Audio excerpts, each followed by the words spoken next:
हाँ, मैंने इसको म्यूट कर दिया है।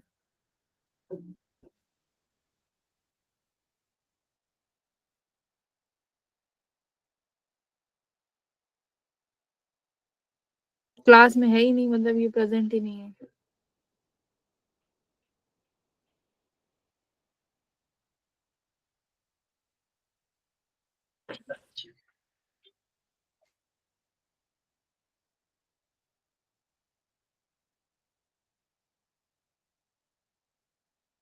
हाँ। कैसी पढ़ाई चल रही है भाई?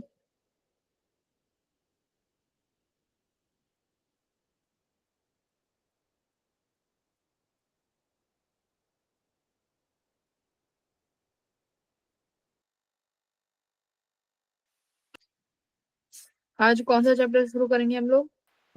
Work power energy. Right, work power energy है ना। वर्क पावर एनर्जी के बारे में पढ़ेंगे। ये तेरा पहाड़ क्या?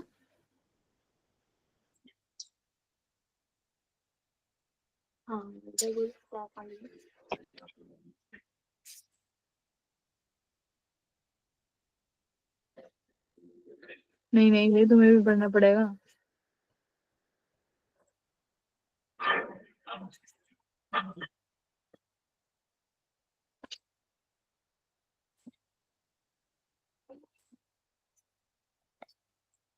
देखो, थोड़ा सा रिवीजन कर लेते हैं कॉन्सेप्ट के, ठीक है। उसके बाद क्वेश्चन सॉल्व करेंगे सीधा, क्योंकि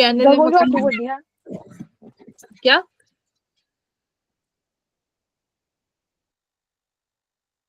क्या कह रहे हो?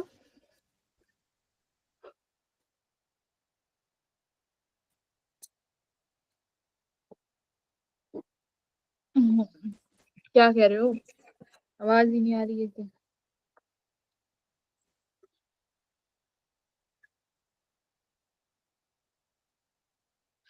देखो, वर्क पावर एनर्जी में क्या है, कुछ ऐसा नया नहीं है। जो एनएलएम में पढ़ लिया ना, बस उसी को थोड़ा सा अप्लाई करेंगे वर्क में, एनर्जी में, पावर में। ठीक है, वर्क एनर्जी तो मैं आज करा दूंगी, वर्क एंड एनर्जी। पावर का थोड़ा सा एक बार तुम लोग, मैंने वहां पर शॉर्ट नोट्स अपलोड कर दूंगी, शॉर्ट नोट्स एक बार पावर के फॉर्मूले देख लेना। Yes ma'am. वर्क देखना, ठीक है। Very good. यहाँ पर हम लोग क्या क्या पढ़ेंगे? पहला तो वर्क, ठीक है। कंजर्वेटिव फोर्स से क्या वर्क हो सकता है, नॉन कंजर्वेटिव से क्या वर्क होगा।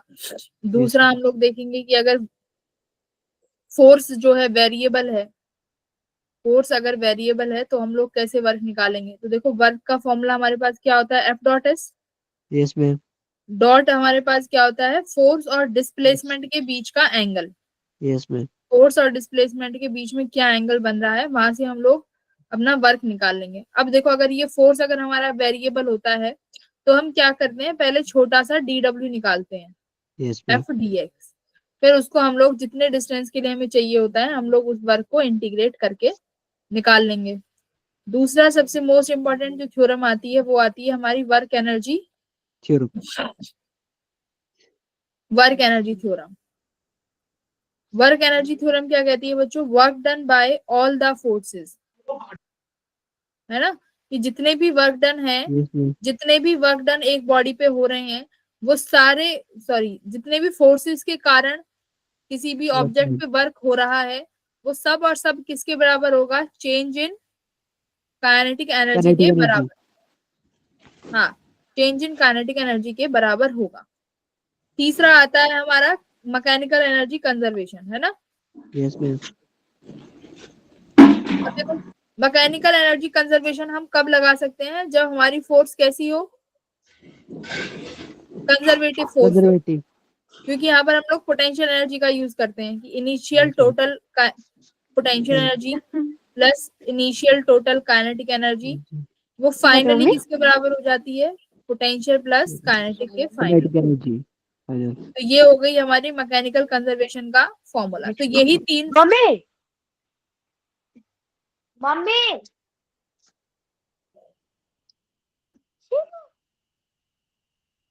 जाओ पढ़ लो पहले, तो मम्मी से बात कर लो फिर आ जाना यहाँ पे पढ़ने। 1 घंटे मम्मी से बातें कर लो। कौन थी ये?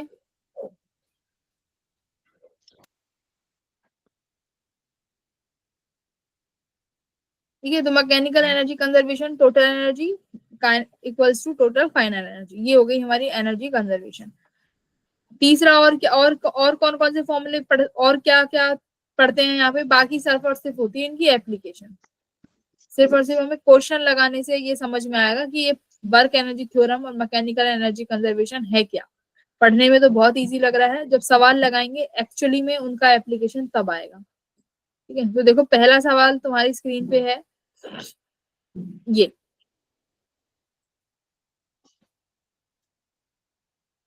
क्या कह रहा है कि एक बॉडी जिसका मास इतना है is under a force which cause a displacement. कोई फोर्स है जिसने एक बॉडी को डिस्प्लेस किया है इतने S equals to t square by 4 meters तक। तो बताओ what is the work done by the force in the first कितने सेकंड्स? कितने सेकंड्स में पूछा है? 2 second हाँ, तो निकालो इन द फर्स्ट 2 सेकंड्स। करो, कैसे करेंगे?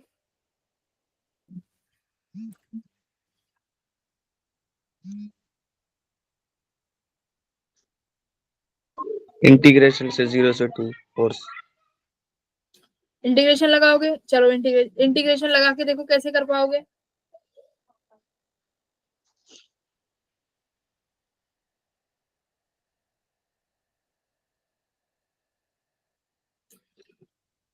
देखो वर्क डन का फॉर्मूला होता है F dot D x. yes ma'am तो आपके पास एस तो है,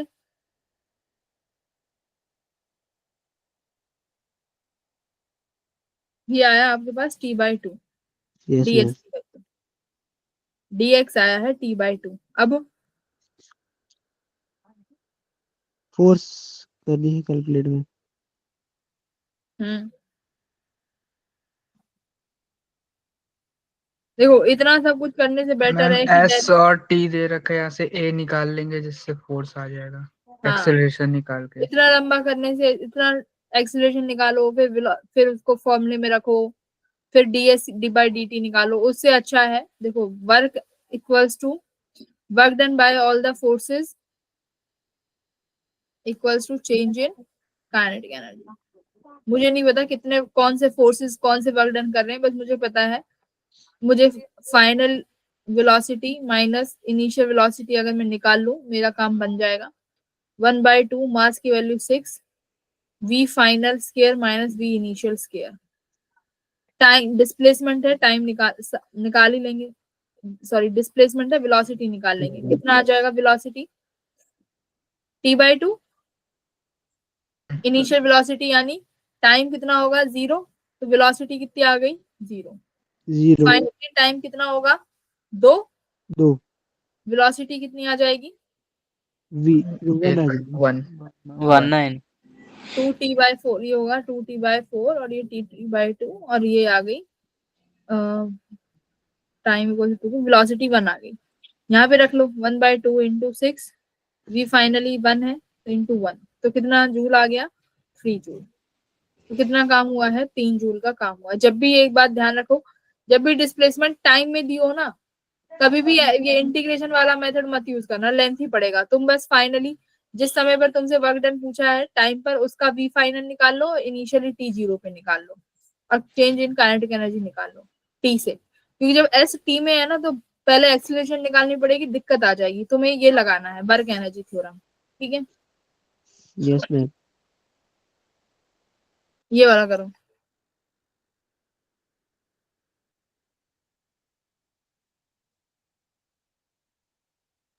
इसमें देखो फोर्स की वैल्यू तुम्हें गिवन है -k y i plus x जे।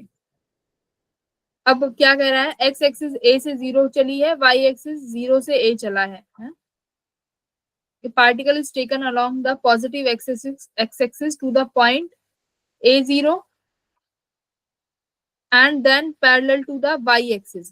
अच्छा, पहले तो उसको ये 0 to a होगा, a to से 0 कैसे हो सकता है?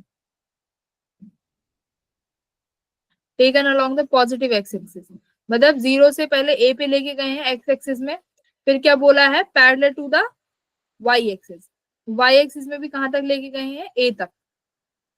तो find the total work done, तो कितना वर्क डन किया ये निकालो। तो वर्क डन होता है हमारे पास एफ डॉट डी एक्स, तो फोर्स की वैल्यू माइनस के वाई आई प्लस एक्स जे कैप डी एक्स। अब देखो यहाँ पर ये आई और जे कैप में है, तो ये कितने बनेंगे, इस dx को भी आई और जे कैप में लिखना पड़ेगा। तो dx को कैसे लिख सकते हैं आई जे कैप में, dx आई प्लस dy जे कैप लिख सकते हैं कि नहीं भाई, ये आई और जे कैप में है फोर्स, तो हम वेक्टर जो डिस्प्लेसमेंट वेक्टर है उसे भी किस में लिखेंगे, आई कैप जे कैप में लिख दिया। अब देखो ये इंटीग्रेशन है, और मुझे बताओ ये dx dy किसका इंटीग्रेशन है, के देखो वाई आई प्लस एक्स जे कैप, ये किसके बराबर है, ये किसका इंटीग्रेशन है, डी एक्स वाई का डिफरेंशिएशन। ये देखो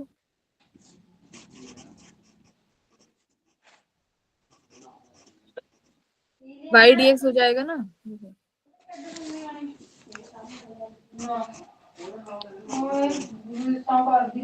करो आगे कैसे करेंगे। Ma'am minus, option C will be the correct option.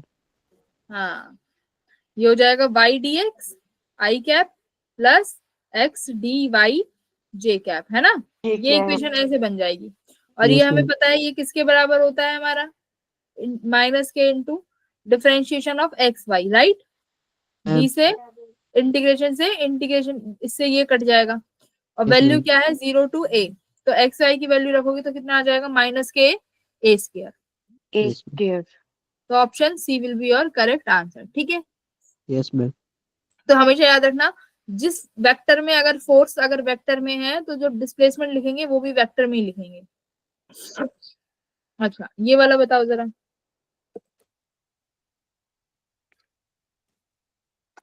ये क्वेश्चन तुम्हें मैंने फ्रिक्शन में कराया है, ज्यादा समय नहीं लगना चाहिए।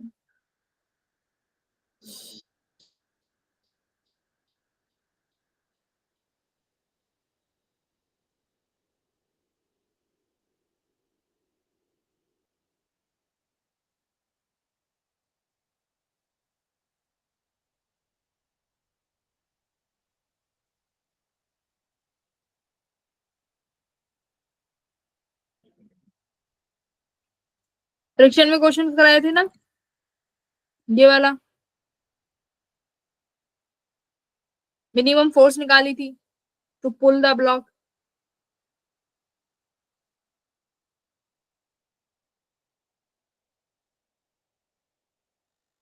ये रहा देखो।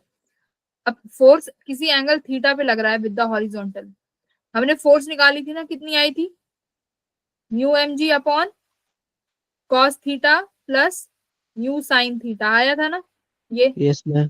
अगर ये फोर्स आ गई, अब देखो ये ऐसा था, यहाँ पर तुमने किसी एंगल पे फोर्स लगाया है, हॉरिजॉन्टल से थीटा बन रहा है, ये यही कह रहा है देखो, यस कि if a force applied at an angle theta with the horizontal, ठीक है, और फ्रिक्शन भी लग रहा है, हमने फोर्स निकाल ली, ये फोर्स आ गई कि ये जो फोर्स लग रही है भाई ये mu m g cos theta plus mu sine theta है, इस फोर्स के कारण होने वाला डिस्प्लेसमेंट कितना है, एक्स, तो इस फोर्स के कारण होने वाला डिस्प्लेसमेंट, तो वर्क डन देखो कितना होगा, F cos theta dot displacement, displacement कितना है बच्चों, एक्स, एक्स। तो आपने लिख दिया F x cos theta, F की वैल्यू कितनी है वो लिख दो अब यहाँ पे, mu m g x cos theta upon cos theta plus mu sine theta, बस। Option B. तो ये देखो, ये अगर ऑलरेडी ये मैंने तुम्हें ड्राइव कराया था पहले ही, वहीं से सवाल आया है। याद रखनी है चीजें, मैं बोल रही हूँ ये तो याद रखो कि मिनिमम फोर्स कितना चाहिए, इतना चाहिए, mu m g upon cos theta plus mu sine theta. इसकी दूसरी वैल्यू क्या लिखवाई थी? Under root 1 plus mu square कराई थी ना। Cos theta plus mu sine theta किसके बराबर होता है? 1 प्लस म्यू स्क्वायर के मैक्सिमम वैल्यू, जिसकी वजह यस से मैम। फोर्स क्या हो जाए? मिनिमम। तो cos theta plus mu sine theta की maximum value 1 plus mu square. ठीक है,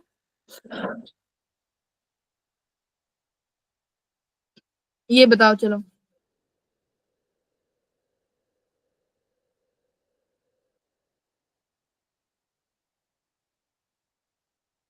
डायग्राम नहीं है इसमें, एक मिनट डायग्राम बनाते हैं। तो मेरी पुली है, इस पुली से दो ब्लॉक अटैच है।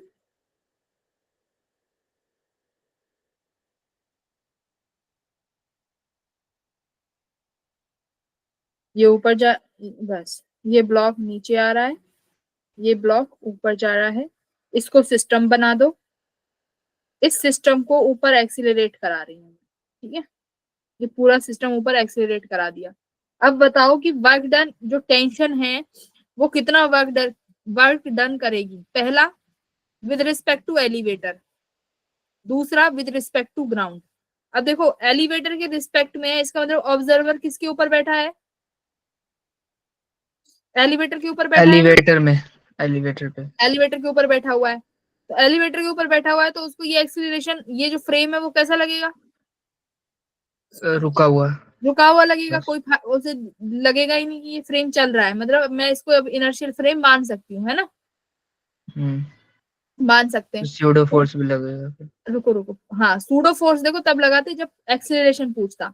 अभी हमसे क्या पूछा है कि टेंशन के कारण लगने वाली फोर्स बता दो।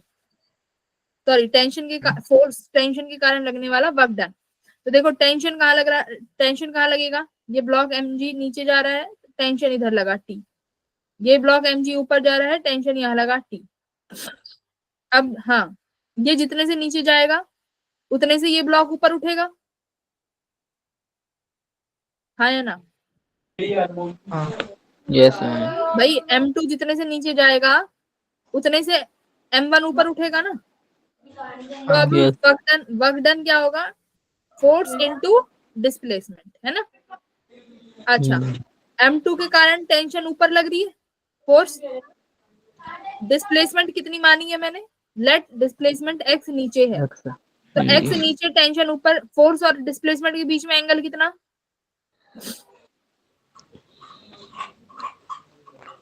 180 है। हाँ, तो डॉट प्रोडक्ट cos 180 यानी ये माइनस आ गया। ठीक है, नहीं, माइनस प्लस -180। टेंशन भी ऊपर और डिस्प्लेसमेंट भी ऊपर, और सेम डिस्प्लेसमेंट होगी, डायरेक्शन सेम, जी। तो हाँ। पॉजिटिव का साइन, ये दोनों जीरो कैंसिल आ हो गए, जाएगा फिर तो वर्क डन वर्कडन। कितना आ गया? जीरो। जीरो। जब मैं इसके ऊपर बैठी हूँ तो टेंशन के कारण होने वाला वर्क डन जीरो है। अब ध्यान से सुनना। अब क्या है, अब तुम इधर आ गए हो नीचे, अब उतर गए तुम यहाँ से, यानी अब तुम्हारे रिस्पेक्ट में ये जो फ्रेम है ये ऊपर एक्सीलरेट कर रहा है, अब ये एक्सीलरेशन में है। तो अब डिस्प्लेसमेंट वगैरह दोबारा बनाओ, कौन कहाँ मूव करेगा मुझे वो बताओ जरा। लो,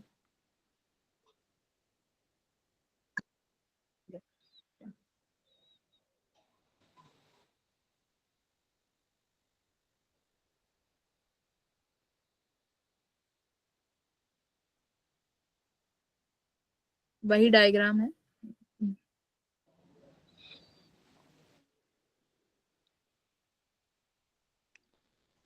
ये ब्लॉक है, एक ये ब्लॉक है,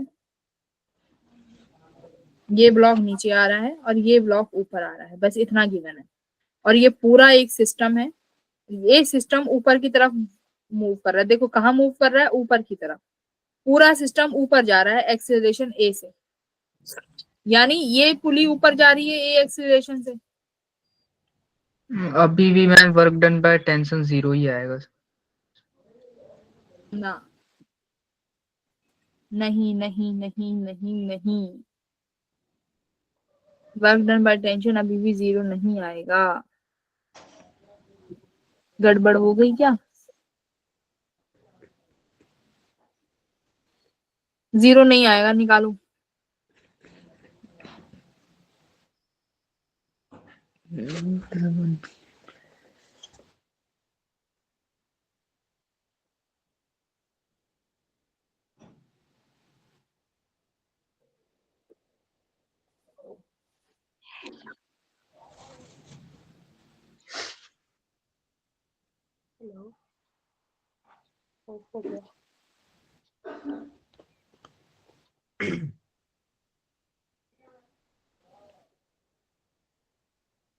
क्या करें?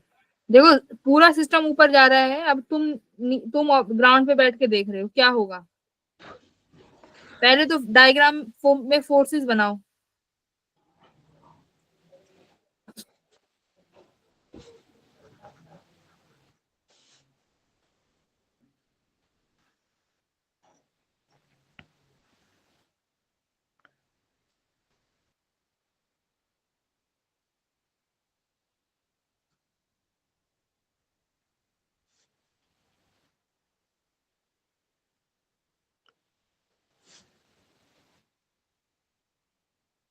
देखो अब तुम्हें फ्रेम बैलेंस करने पड़ेंगे, तभी तुम्हारा कुछ वैल्यू आएगा। अगर फ्रेम बैलेंस नहीं कर रहे हो तो कैसे निकालोगे? सुनो, पूरा सिस्टम ऊपर जा रहा है, इसका मतलब क्या है, ये जो ब्लॉक है ये भी ऊपर जा रहा होगा, ये जो ब्लॉक M2 है ये भी ऊपर जा रहा होगा, है कि नहीं? दोनों बराबर ऊपर जा रहे हैं ना। मान लो ये किसी एक्सीलरेशन A1 से ऊपर जा रहा है, ये किसी एक्सीलरेशन A2 से ऊपर जा रहा है। M1 A1 से जा रहा है, M2 जो है ऊपर जा रहा है A2 एक्सीलरेशन से। पर ये बात ध्यान रखना, जितना डिस्टेंस ये मूव करेगा M1 उतना ही डिस्टेंस M2 मूव करेगा। इसमें हमें कोई भी गड़बड़ नहीं करनी है। तो इसमें टेंशन T ऊपर लगा दो, इसमें भी टेंशन T ऊपर लगा दो। ठीक है, टेंशन लग रही है, टेंशन।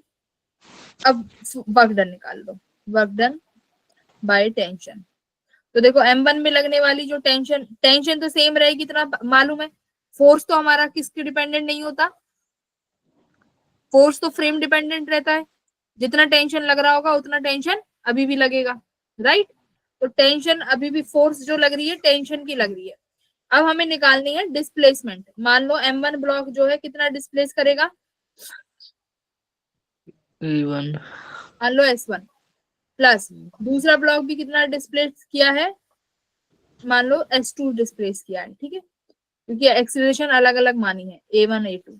ठीक है, तो अब S1 और S2 कैसे निकालें? मान लो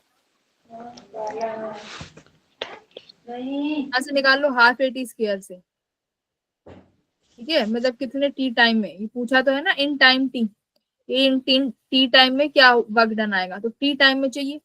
तो देखो टेंशन T डॉट 1/2, एक्सीलरेशन इसका 1/A1 T स्क्वायर, प्लस इसका T 1/2 acceleration A2 T2 T square. Time तो सेम ही है। तो अब देखो क्या क्या कॉमन ले लें, T/2 T स्क्वायर कॉमन ले लो, यहां से बचा A1 प्लस A2। ध्यान रखो, देखो मैंने क्या चेंज किया है, बस एक चीज चेंज करी है मैंने, अब इन दोनों ब्लॉक को ऊपर मूव करा दिया अलग अलग एक्सीलरेशन से, A1 A2 से। ठीक है, कि ऊपर वाला A1 एक्सीलरेशन से मूव कर रहा है और नीचे वाला मान लो A2 से मूव करेगा।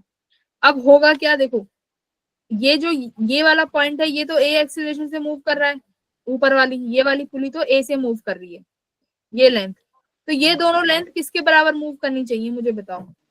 वो E/2 वेलोसिटी वाला क्वेश्चन समझो, वेलोसिटी वाला। हम्म, E/2 हाँ, वेरी हाफ। गुड। अगर ऊपर वाला पॉइंट ए से मूव कर रहा है तो ये एक्सीलरेशन दोनों दो रस्सी में बट रही है ना, हाँ जी, बराबर हो जाएंगे दोनों। बराबर बटेगी। अगर ऊपर वाली रस्सी ए से जा रही है और ये ए एक्सीलरेशन दो रस्सियों में बट रही है, तो यानी दोनों रस्सियों में बराबर बराबर बटेगी।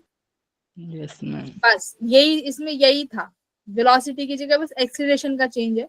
तो T square A1 plus A2 का बाई 2 ये किसके बराबर आ जाएगा, इसी एक्सीलरेशन के।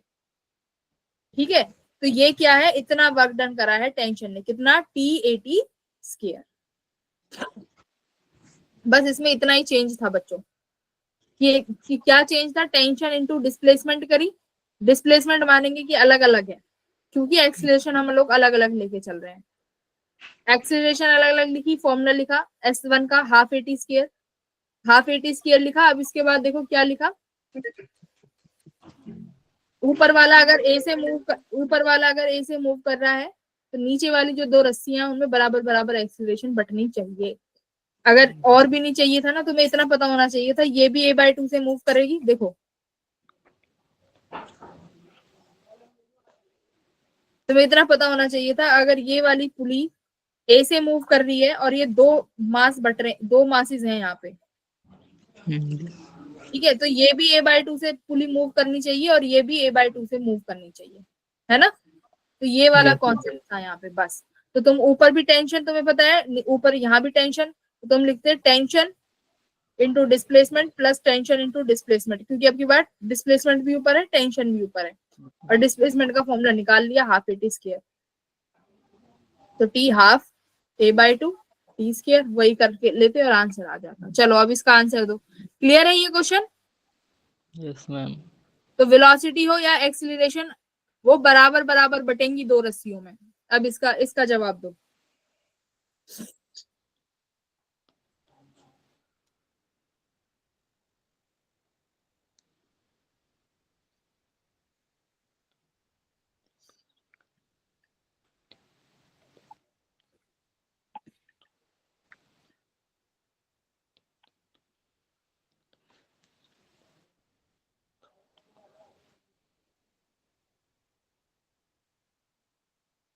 बताओ, अगर फोर्स कंजर्वेट, अगर कोई पार्टिकल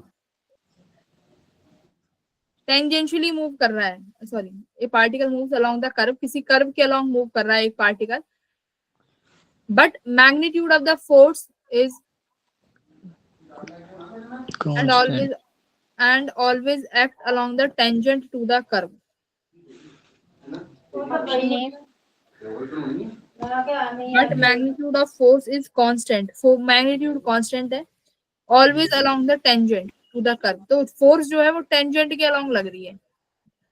तो ऑप्शन कैसी ए force है? कंजर्वेटिव।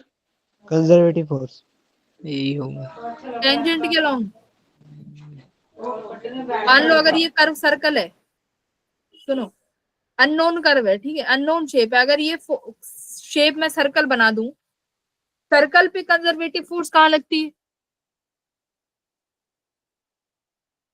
सेंट्रीपिटल और सेंट्रीफ्यूगल फोर्स। कंजर्वेटिव फोर्स कैसी होती है? जो पाथ इंडिपेंडेंट हो, yes ma'am. Path independent forces होनी चाहिए। पाथ इंडिपेंडेंट ही तो होगी अगर वो उसकी मैग्नीट्यूड कांस्टेंट है तो। फोर्स का मैग्नीट्यूड कांस्टेंट है, बट टेंजेंट पे, but always acts along the tangent, curve के टेंजेंट पे लग रही है।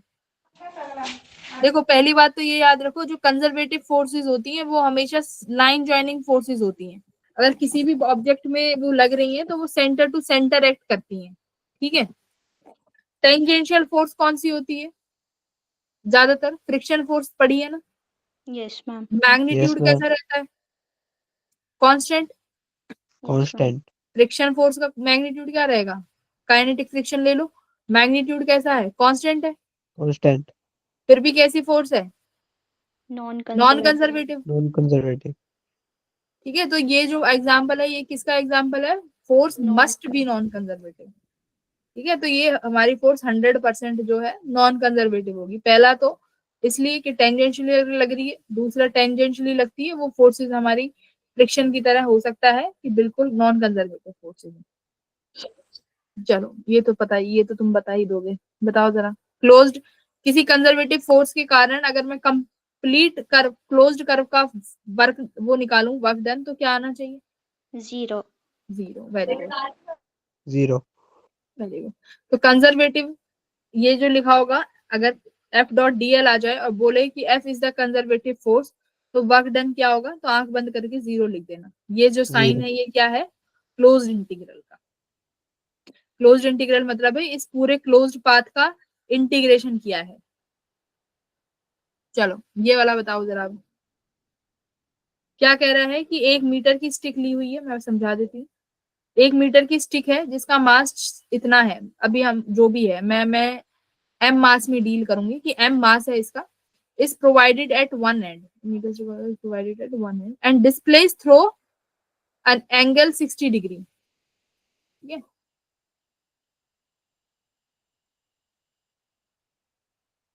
ठीक है, ये अभी ऐसी है। अब मैंने इसको क्या किया, इसको 60 डिग्री से डिस्प्लेस कर दिया। 60 डिग्री से डिस्प्लेस कर दिया मतलब इस तरीके से आ गई है ना, उठा दिया कुछ एंगल 60 डिग्री से। ठीक है, ये ऐसे आ गई। तो अब मुझे बताओ कि इस तरीके से तो रोटेट किया होगा ना, इसको उठाया है तब 60 डिग्री। भाई कोई ऐसे पेन है, अब मैं इस पेन को बोलूं 60 डिग्री से मूव कर दो, डिस्प्लेस कर दो, तो ऐसे ही तो करोगे। अब मैं बोलूं 90 डिग्री से कर दो तो ऐसे करोगे, 180 से ऐसे करोगे, है ना। दिख रहा है पेन? अरे बच्चों देखो, ये स्टिक है। अगर मैं बोलूं 90 डिग्री से डिस्प्लेस कर दो तो ऐसे कर दोगे डिस्प्लेस। मैं बोलूं 180 से डिस्प्लेस कर दो तो ऐसे कर दोगे। यस तो अब मैम। बोला है कि 60 डिग्री से डिस्प्लेस हुई है, मतलब कहीं इस तरीके से आई है वो।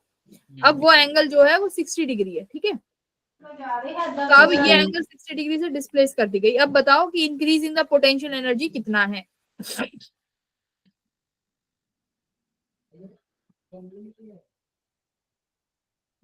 मान लो ये वाली हाइट, निकालेंगे, वर्क डन निकालेंगे मैम हम। नहीं, पोटेंशियल एनर्जी का इंक्रीज। हाँ तो मैम वो वर्क डन ही हुआ ना, पोटेंशियल एनर्जी को हम वर्क डन से निकालेंगे। देखो मैम अगर हम हाँ हाँ बोलो। मैम ये जो कर्व बनाई है ये 60 डिग्री के बिल्कुल ऑपोजिट, अगर इसकी डिस्प्लेसमेंट निकाल लें, डिस्प्लेसमेंट 60 डिग्री। इसकी लेंथ हम निकाल सकते हैं क्योंकि हमें पता है कि इसकी स्टिक की लेंथ 1 मीटर है, तो very arc good. Upon radius करके हम निकाल सकते हैं। ये अगर 1 मीटर है तो हम ये वाली लेंथ निकाल सकते हैं, राइट। Yes ma'am. जैसे मान लो ये ओ बी है और ये ओ ए है, ओ ए 1 मीटर है, ओ भी मैं निकाल सकती हूँ। ये अब वैसे भी निकाल सकते हैं, अगर ये 60 डिग्री है तो ये इस लेंथ का कौन सा कॉम्पोनेंट बनेगा। भाई देखो ये है, ये कोई चीज है जो कि 60 डिग्री पे रखी हुई है। ये जो 1 मीटर है इसका कौन सा कंपोनेंट बनेगा इसका। मान लो ये लेंथ जो भी है एल डैश, ये 1 मीटर, इस एल डैश का कौन सा कंपोनेंट बनेगा, कॉस 60 ना। L dash equals to 1 metre का कॉस 60 कंपोनेंट। ए आएगा आंसर 1.5 जूल, 1.5 जूल। तो पहले क्या करो, ओबी का लेंथ निकाल लो, और हमें पता है change in the potential energy हम हाइट से निकाल सकते हैं। यानी जो चेंज है ना, ये जो एच आया है यही हाँ वो चेंज 1 माइनस 1 cos 60 है। यस। तो 1 माइनस, यानी बोले तो ये अगर पूरी हाइट h लूं तो h minus h cos 60 degree, right. यही मेरा क्या है, पोटेंशियल एनर्जी का चेंज है ना। तो मास से लेना देना भी mgh है ना, तो मास बाद में रख लेना जो भी है। Yes, तो ये कितना बनेगा, h minus h cos 60 degree. अब फिर मेरे ध्यान से सुनो, हमने क्या निकालना है, पोटेंशियल एनर्जी। ये तो तुमने h निकाल लिया कि ये इसका इतना कंपोनेंट बनेगा। अब एक बार बताओ, पोटेंशियल एनर्जी इस केस में कैसे निकालेंगे, कितनी हाइट ऊपर है ये। इसमें हम कॉन्सेप्ट लेके चलते हैं सेंटर ऑफ मास का। देखो अगर पॉइंट पार्टिकल होता है तो हम h हाइट ऊपर उठा देते हैं कि मुझे मान लो कैसे, अगर मान लो मैं तुमसे कहती कि ये एक बॉल यहाँ पर है 5 मीटर की हाइट पर है, अब इसकी ग्राउंड से पोटेंशियल एनर्जी कितनी है, तो तुम सीधा कहते मैडम mgh, h की वैल्यू 5 रखते। मैं बोलती अगर मैं इसको अब यहाँ पर 3 मीटर की हाइट पे ले आती हूँ तो अब इसकी पोटेंशियल एनर्जी कितनी है, अब तुम कहते मैम 3 mg और यहाँ पे 5 mg। ठीक है, तो पॉइंट के लिए तो हम डायरेक्ट लगाते हैं। अब देखो ये मीटर स्टिक है यानी मास यूनिफॉर्मली डिस्ट्रीब्यूटेड है।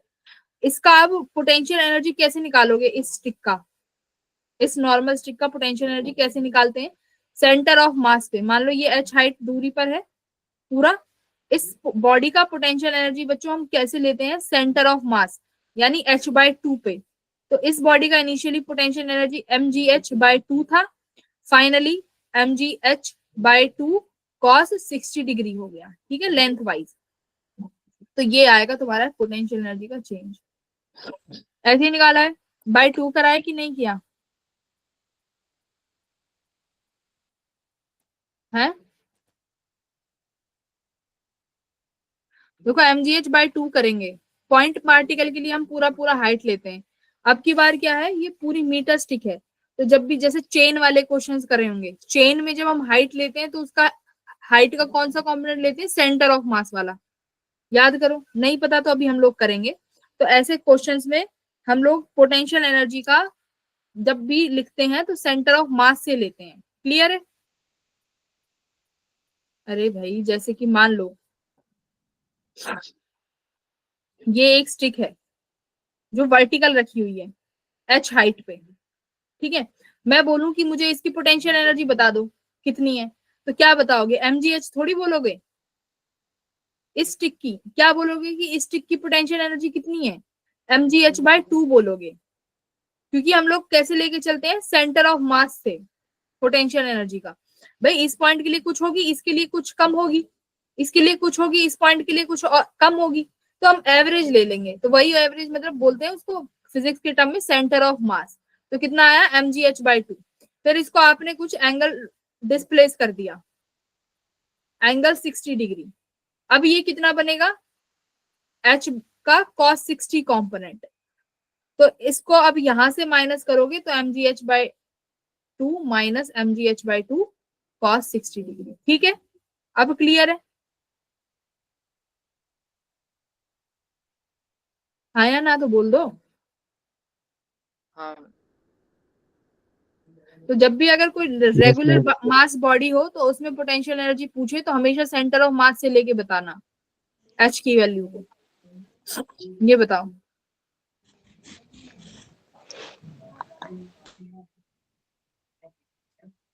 अब देखो एक चीज, पोटेंशियल एनर्जी जो तुम्हारी स्प्रिंग है, स्प्रिंग फोर्स में मैंने बताया था, जब भी स्प्रिंग फोर्स को हम स्ट्रेच करते हैं स्प्रिंग को, तो अपने अंदर एनर्जी को स्टोर कर लेता है।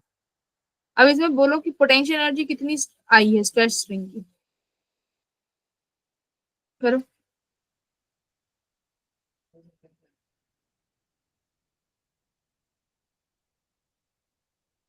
स्ट्रेच कर दिया इसको,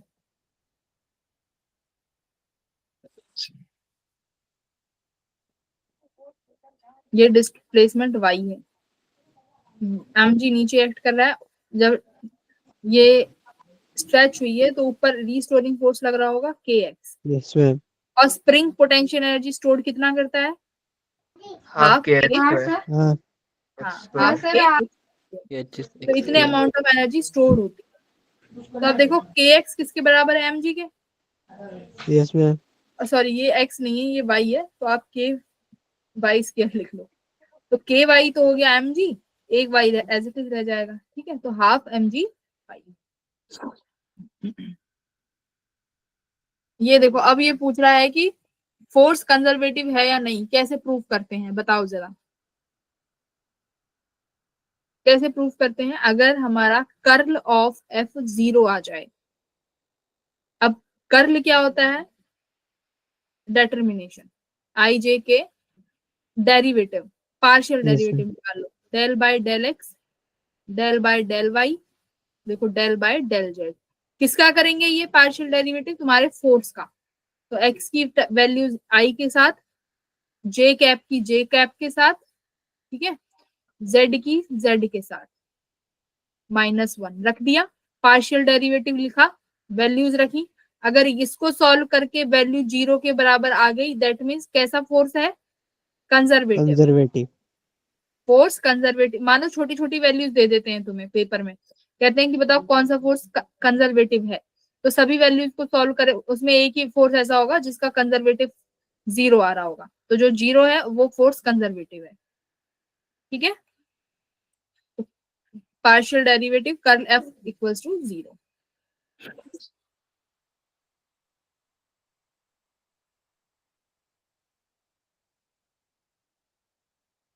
इसमें टी की वैल्यूज निकलेंगे। अच्छा ये बताओ,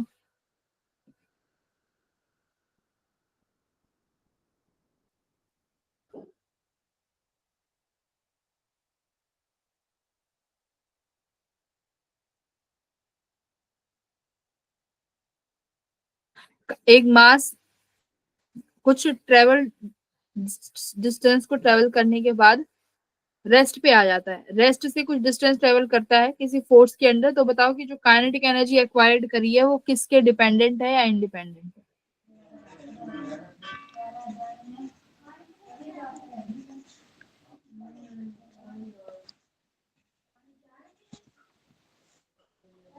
तो वर्क एनर्जी थ्योरम लगा दो यहाँ पे।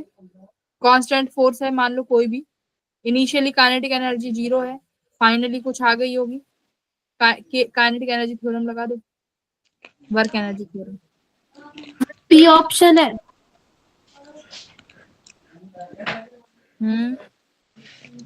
ऑप्शन बी मैम, इंडिपेंडेंट होगी मास के।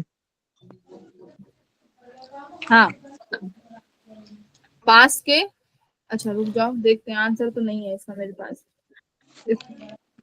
Work energy theorem, work equals to change in kinetic energy, work done force dot displacement, मान लो डी डिस्टेंस चला है, फाइनली तो कुछ होगी वैल्यू, इनिशियली 0 है, तो यही काइनेटिक एनर्जी किसके डिपेंडेंट है? एफ और डी पे, है ना, मास के इंडिपेंडेंट है, तो मास के इंडिपेंडेंट है।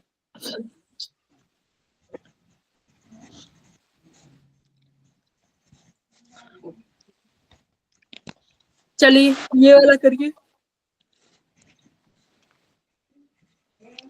ये भी हो जाएगा, वर्क एनर्जी थ्योरम लगेगी, है ना, कितना काइनेटिक एनर्जी गेन कर लिया, फोर्स इतना है, हो जाएगा ये भी।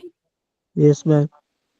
देखो सोचना पड़ेगा कि क्या लगाना है, जब भी काइनेटिक एनर्जी दिखे तभी वर्क एनर्जी थ्योरम लगा दो, ये वाला करो चलो।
कैसे करोगे? 750 750 750।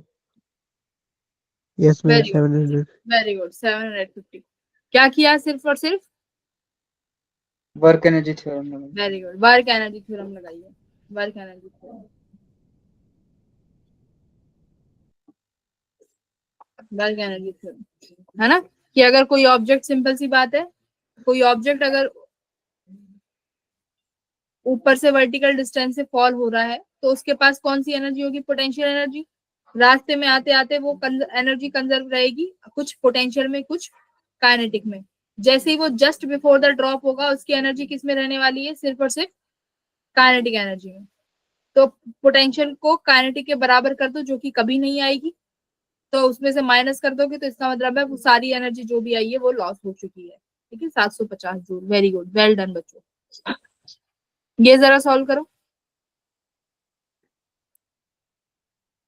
इसमें क्या लगा लो, एनर्जी कंजर्वेशन, या फिर वर्क डन एनर्जी थ्योरम से भी हो जाएगा। नहीं, वर्क एनर्जी थ्योरम से नहीं होगा। तो क्या कह रहा है कि एक ब्लॉक आके पड़ता है, a block of mass m which is initially at rest, drop किया गया है उसको, मतलब इनिशियल वेलोसिटी नहीं है उसके पास, उसको ड्रॉप करते हैं हाइट h से, तो जो स्प्रिंग है ना वो कुछ डिस्टेंस धस जाती है ना, मान लो x डिस्टेंस कंप्रेस हो जाती है, हम मान लेते हैं कि कुछ डिस्टेंस कंप्रेस हो गई, ये आके जैसे इस पे पड़ेगा तो ये कुछ दब जाएगी, है ना, ये कुछ इस तरीके से हो जाएगी ना, ब्लॉक जैसे इसके ऊपर आके पड़ेगा, तो हम मान लेते हैं कि यहाँ से यहाँ तक जब ये डिस्प्लेस हुआ है ये x डिस्टेंस है। अब जितना यहाँ पर पोटेंशियल एनर्जी ये ब्लॉक लेके आया है, सारी की सारी पोटेंशियल एनर्जी किस में स्टोर हो जाएगी? स्प्रिंग में, स्प्रिंग का काम क्या है, एनर्जी और फोर्स को अपने अंदर स्टोर Store करना, स्टोर करेगी। जितनी पोटेंशियल एनर्जी ये ब्लॉक लेके आएगा उतनी की उतनी एनर्जी को क्या कर लेगी, स्प्रिंग स्टोर कर लेगी। Store. तो हमें पता है एनर्जी हाफ की एक्स स्क्वायर होती है, Yes, ma'am. है ना। अब स्प्रिंग कितना स्टोर करेगी भाई, ये एच और एक्स डिस्प्लेस हुआ, तो इस ब्लॉक के पास कितनी पोटेंशियल एनर्जी हुई, mgh प्लस MGX. mgx नहीं, mgh plus x. mgh plus x, एक हाँ h उतना और बाकी जितना कंप्रेस हुआ है उसमें डिस्टेंस का h। हाँ, तो mgh प्लस एक्स। तो ऑप्शन नंबर सेकंड जो दिख रहा है ये हमारा एकदम सही ऑप्शन है। देखो ये वाला क्वेश्चन एक बार पढ़ो जरा, मैं समझाती हूँ। हमने वो एंगल ऑफ रिपोज वाला क्वेश्चन किया था ना, कि ये एक हमारा डिस्क है एक, इस पर एक जो इंसेक्ट है वो क्रॉल करता हुआ जा रहा है, तो हमें बताना है कि मैक्सिमम एंगल कितना होगा कि ये उस पर क्रॉल कर सके, मतलब स्लिप ना करे। अब Yes, ऐसा ही ma'am. कुछ एक क्वेश्चन है कि एक पार्टिकल लगा लो, मास 1 ग्राम का है, एग्जीक्यूट कर रहा है एक ऑसिलेटरी मोशन को कनकेव सरफेस पे। इसकी जो डिश का जो रेडियस है वो है 2 मीटर, 2 मीटर बोले तो 200 centimetre. The motion of the particle begins from a point on a dish at a height of this centimeter। ठीक है, मतलब हाइट कितनी है उस डिश 1 की, centimeter. ओनली 1 सेंटीमीटर है। मान लो कि पार्टिकल लगभग कहां से चल रहा है, बिल्कुल जस्ट ऑन द सरफेस ही चल रहा है ना। फ्रिक्शन भी दिया हुआ है, हमारे पास फ्रिक्शन कितना है, 0.01 है। तो बताओ कि पार्टिकल कितना डिस्टेंस चलेगा कि वो रेस्ट पे आने से पहले। तो एक बात बताओ, इसको अप्रोक्सीमेट क्या मान लो भाई, इसके पास यहाँ पर सिर्फ और सिर्फ पोटेंशियल एनर्जी होगी, और फाइनली किस में आ जाएगा, काइनेटिक एनर्जी 0 हो गई, है ना। तो सारी की सारी पोटेंशियल एनर्जी को कौन खा गया, फ्रिक्शन, हाँ या ना। Yes, ma'am. भाई फाइनली पार्टिकल रेस्ट पे आ गया, रेस्ट पे क्यों आया, because there is some loss in the energy. वो लॉस ही क्या है, work done against the work done by the friction. तो निकाल लेंगे, करो एक बार इसको सॉल्व करो जरा, सॉल्व दिस। तो वर्क एनर्जी थ्योरम लगाओ, work done by all the forces, सिर्फ एक ही फोर्स लग रहा है यहाँ पर फ्रिक्शन का, अब वो चेंज इन काइनेटिक एनर्जी जो कि पोटेंशियल एनर्जी के बराबर है।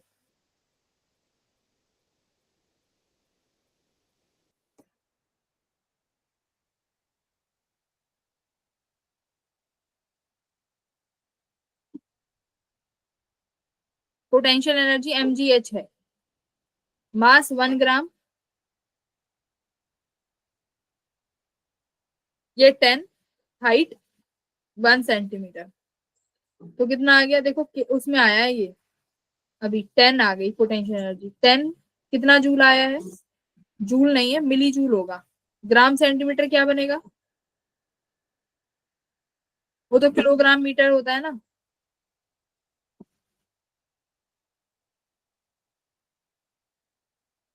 चेंज कर लो, या फिर ग्राम को 10⁻³ इंटू 10 इंटू दी 10⁻²।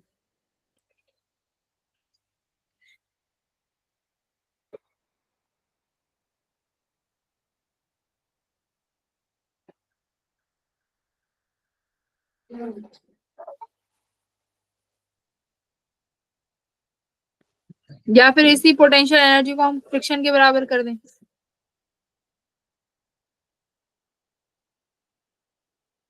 फ्रिक्शन फोर्स ने खा लिया। फ्रिक्शन फोर्स कितना होता है, म्यू mg, है ना, और ये mgh, सही है। अब फ्रिक्शन, ये तो फोर्स हो गया, मुझे चाहिए वर्क डन। तो मान लो d डिस्टेंस चला है मेरा ब्लॉक, तो म्यू mg d, mg से mg कट गया, क्या निकालना है, डिस्टेंस d। तो d किसके बराबर आ गया, h बाय म्यू। h की वैल्यू कितनी है 0.1, म्यू कितना है 0.01, ये 100 हो गया, ठीक है। तो कितने मीटर आ गया, 100 सेंटीमीटर। तो फ्रिक्शन फोर्स को सिर्फ और सिर्फ एनर्जी के बराबर कर दिया। ठीक है, h/μ, हाँ या ना? यस मैम, यही आ रहा है। Very good. तो देखो भाई, क्वेश्चन पढ़ के थोड़ा लगेगा डिफिकल्ट है, बट घबराना नहीं है। वही वर्क एनर्जी थ्योरम ही लगानी है भाई, सारी की सारी। अगर उसके पास पहले पोटेंशियल एनर्जी थी और बाद में तुम्हारा जो बॉडी रेस्ट पे आ गया, क्यों आया, कहाँ गई एनर्जी, कहाँ चली गई, फ्रिक्शन में चली गई। फ्रिक्शन में।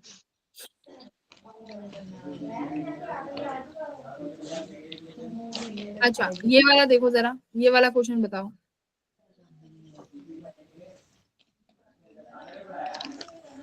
देखो, work done force by conservative force, एक सेकंड, कंजर्वेटिव फोर्स को पोटेंशियल एनर्जी के टर्म्स में क्या लिखते हैं, माइनस du/dx, है या ना? Yes ma'am. कंजर्वेटिव फोर्स जो होता है वो माइनस du/dx होता है, यानी चेंज ऑफ पोटेंशियल एनर्जी का नेगेटिव। कौन सा Yes, फोर्स? Conservative force. तो पोटेंशियल Conservative. एनर्जी ध्यान रखना, पहली बात तो कंजर्वेटिव फोर्स के लिए ही डिफाइंड है, उसके अलावा नहीं है। तो ये du/dx। अब देखो एक बात, अगर du/dx अगर 0 आ गया, यानी पोटेंशियल एनर्जी का कोई चेंज नहीं है, मतलब डिस्टेंस के साथ साथ पोटेंशियल एनर्जी में कोई चेंज नहीं है, तो वो पार्टिकल पर फोर्स क्या हो गई? 0। जीरो है। पार्टिकल पे लगने वाली फोर्स 0 है, इसका मतलब पार्टिकल किस में है? इक्विलिब्रियम में, है ना? Yes ma'am. तो जब भी हम वो कर्व निकालते हैं, उसका पोटेंशियल एनर्जी कर्व, उसमें हाँ, du/dx अगर 0 है तो पार्टिकल इक्विलिब्रियम में है। दूसरा आता है कि स्टेबिलिटी और अनस्टेबिलिटी कैसे बताएं, तो उसके लिए बच्चों क्या करते हैं? Double derivative. क्या? Double derivative. ये डबल डेरिवेटिव करेंगे। तो एक बार साइन के अगर प्लस आता है और माइनस आता है, तो ये हमारा डिनोट करेगा स्टेबल और अनस्टेबल को। एक बार नोट में देख लेना कि प्लस किसको डिनोट कर रहा है। अच्छा, अभी निकाल ही लेते हैं ना, अभी निकाल ही लेते हैं। ये है ना, इस तरीके का ग्राफ है। अब देखो, प्लस प्लस मतलब यहां से मेरा स्लोप बढ़ रहा है ना, ये मेरा स्लोप इंक्रीजिंग है। तो स्लोप इस यहाँ पर अगर पार्टिकल को रखते हैं, ऊपर की तरफ जा रहा है, अगर देखो यहाँ रखते हैं, अगर यहाँ से, तो स्लोप कम हो रहा है। तो पार्टिकल कैसा है, कौन से उसमें है? देखो, पॉइंट ए, पॉइंट बी और ये पॉइंट सी हो गया। जस्ट ए तो पूरा कैसा है? इक्विलिब्रियम पे है ना? अब बात आई कि ए और बी में कौन सा स्टेबल है, कौन सा अनस्टेबल है, राइट? बी वाला कैसा है? Stable equilibrium. भाई बी वाला स्टेबल है ना, बी पॉइंट, बोलो। अगर मैं यहाँ से किसी पार्टिकल को डिस्प्लेस करूंगी, वो वापस अपनी जगह पे आ जाएगा ना। यहाँ से इस पार्टिकल को डिस्प्लेस करूंगी, फिर वो वापस अपनी जगह पे आ जाएगा, हाँ या ना? तो इस तरीके के इक्विलिब्रियम होते हैं स्टेबल इक्विलिब्रियम। अगर ए पे किसी पार्टिकल को डिस्प्लेस कर दूंगी, तो वो वापस चलता चला जाएगा, वापस नहीं आएगा। तो ये तरीके का कौन सा हो गया? अनस्टेबल। अब बताओ, ए का d²u अगर स्लोप निकालोगे डबल डेरिवेटिव, तो वो पॉजिटिव आएगा कि नेगेटिव आएगा? स्लोप कम हो रहा है कि घट रहा है?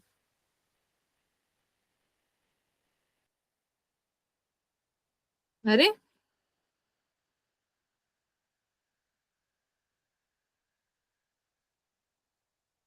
ए पे बताओ, स्लोप कम हो रहा है कि घट रहा है, ज्यादा हो रहा है? घटदा है।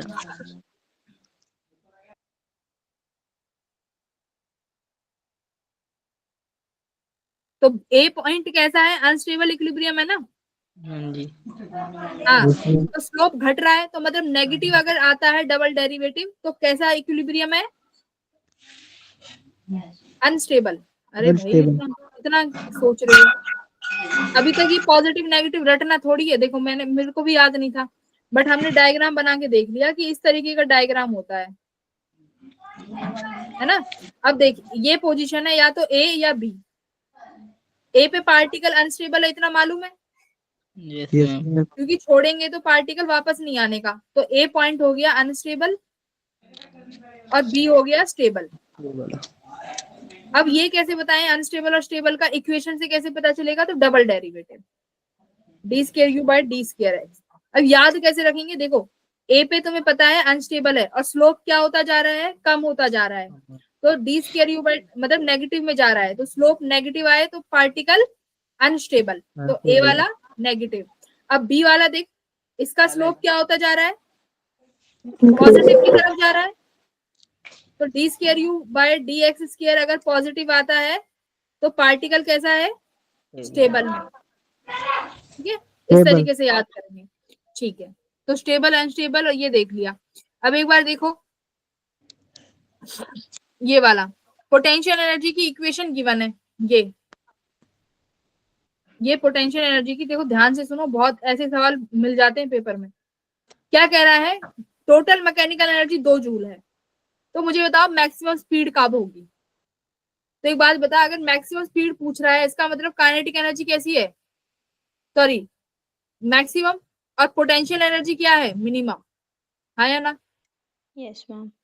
पोटेंशियल एनर्जी मिनिमम हो गई। अब हमें पता है मिनिमा कैसे निकालते हैं, किसी मैक्सिमा और मिनिमा कैसे निकालते हैं, डेरिवेटिव को 0 के बराबर करके, है ना। Yes ma'am. अगर डेरिवेटिव को 0 के बराबर कर देंगे तो यहाँ से तुम्हें किसकी वैल्यू मिल जाएगी, एक्स की, कि किस पॉइंट पर तुम्हारा जो एनर्जी है वो मिनिमम है, मिल जाएगी एक्स की value D by D x करके, एक्स Yes, की ma'am. एक वैल्यू आ जाएगी। यहाँ पर जब सॉल्व करोगे तो एक्स की एक वैल्यू नहीं आएगी, मैं बताती हूँ, कुछ 3 वैल्यू आएंगी। एक नेगेटिव में सेम वैल्यू, सपोज करो -1, एक +1 और एक 0, सपोज करो ये वैल्यू आती है। अब कैसे पता चलेगा कि किस पॉइंट पर तुम्हारे पोटेंशियल की वैल्यू मिनिमम है, मतलब पोटेंशियल एनर्जी मिनिमम है, कैसे पता चलेगा भाई, देख वैल्यूज रख रख के देखनी पड़ेंगी। v पर अगर 0 लिखेंगे तो कितना आ जाएगा, 0, x की वैल्यू 0 पे तो v की Yes, वैल्यू ma'am. 0 हो गई, है ना। +1 और -1 पे क्या रहेगा, मेरे अकॉर्डिंग तो सेम ही आएगा, यस मैम। पावर पॉजिटिव में। हाँ ठीक है, तो फिर ठीक है, तो फिर तो कोई भी एक वैल्यू ले लेना, पोटेंशियल की वैल्यू निकाल लेना उस पॉइंट पे, और टोटल दिया ही है, काइनेटिक एनर्जी की वैल्यू आ जाएगी फॉर्मूले में, काइनेटिक एनर्जी आएगी तो हाफ mv² निकाल लेना। काइनेटिक एनर्जी की मान लो कितनी आ गई, 1 जूल आ गई। टोटल एनर्जी गिवन है, पोटेंशियल एनर्जी आ गई, काइनेटिक निकाल लोगे, हाफ mv² के बराबर कर दो, मास गिवन है v आ जाएगा। ठीक है, Yes, ma'am. ऐसे सॉल्व करना। अब देखो ऐसे यहाँ पर क्या पूछा है, तो क्वेश्चन देखो, पोटेंशियल एनर्जी गिवन है, पोटेंशियल एनर्जी इक्विलिब्रियम में होगी तो ये जो पार्टिकल, ये जो रेशो है ये क्या होने चाहिए, तो इक्विलिब्रियम के लिए तुम्हें पता है डी बाई डी एक्स किसके बराबर करना है, 0 के बराबर। 0. वहां से आर की एक वैल्यू आएगी, मतलब उस पॉइंट पे पोटेंशियल एनर्जी मिनिमम है, आर की एक वैल्यू आएगी, वो वैल्यू फिर से अपनी इक्वेशन में रखना, वहां से वैल्यू मिल जाएगी। ठीक है, तो ये क्वेश्चन एक बार सॉल्व कर लेना घर से। See you in the next class everyone, assignment please solve करते रहना। Done, Okay. Bye, ma'am. Bye everyone, bye.